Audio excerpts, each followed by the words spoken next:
জনগণের বিশ্ববিদ্যালয়ে ছাত্রদের পড়ালেখা বন্ধ রেখে পেনশনের দাবি আদায়ে শিক্ষকদের কর্মবিরতির দ্বিতীয় দিনের মতো চলছে। নতুন পেনশন ব্যবস্থা প্রত্যাহার, শিক্ষকদের বেতনে সুপার গ্রেড প্রদান ও স্বতন্ত্র বেতন কাঠামোর দাবি আদায় না হওয়া পর্যন্ত আন্দোলনে অনড় শিক্ষকেরা। ঢাকা ছাড়াও দেশের বিভিন্ন বিশ্ববিদ্যালয়ে একযোগে চলছে কর্মবিরতি। জেলা সংবাদদাতাদের সাথে নিয়ে গোলাম মোর্শেদের প্রতিবেদন। প্রচলিত সরকারি পেনশন ব্যবস্থায় থাকার দাবিতে দ্বিতীয় দিনের মতো আন্দোলনে পাবলিক বিশ্ববিদ্যালয়ের শিক্ষক কর্মচারীরা। কর্মবিরতির কারণে ৫৫টি পাবলিক বিশ্ববিদ্যালয়ের ক্লাস, পরীক্ষা, প্রশাসনিক কার্যক্রম সহ সব ধরনের একাডেমিক কাজ বন্ধ রয়েছে।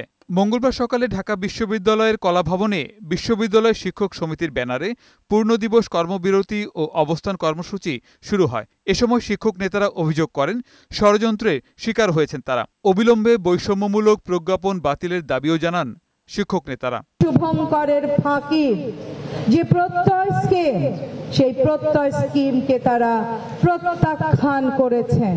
এই শিক্ষকদেরকে অবশ্যই তাদের মর্যাদার জায়গায় প্রতিষ্ঠিত করতে হবে। জাহাঙ্গীরনগর বিশ্ববিদ্যালয়ে পূর্ণ দিবস কর্মবিরতি পালন করছে শিক্ষক কর্মকর্তা কর্মচারীরা। সমাজবিজ্ঞান অনুষদের সামনে শিক্ষকরা এবং রেজিস্ট্রার ভবনের সামনে কর্মকর্তা কর্মচারীরা কর্মবিরতি ও প্রতিবাদ কর্মসূচি পালন করছে। পেনশন সংক্রান্ত প্রজ্ঞাপন প্রত্যাহার সহ ৩ দফা দাবিতে দ্বিতীয় দিনের মতো ক্লাস পরীক্ষা নিচ্ছে না চট্টগ্রাম বিশ্ববিদ্যালয় এবং চট্টগ্রাম প্রকৌশল ও প্রযুক্তি বিশ্ববিদ্যালয়ের শিক্ষকেরা। দাবি আদায় না হওয়া পর্যন্ত কর্মবিরতি অব্যাহত রাখার ঘোষণা দেন শিক্ষক নেতারা।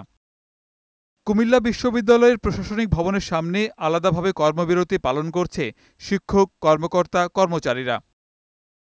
সর্বজনীন পেনশন স্কিম বাতিলের দাবিতে খুলনার ৩টি বিশ্ববিদ্যালয়েও কর্মবিরতি চলছে।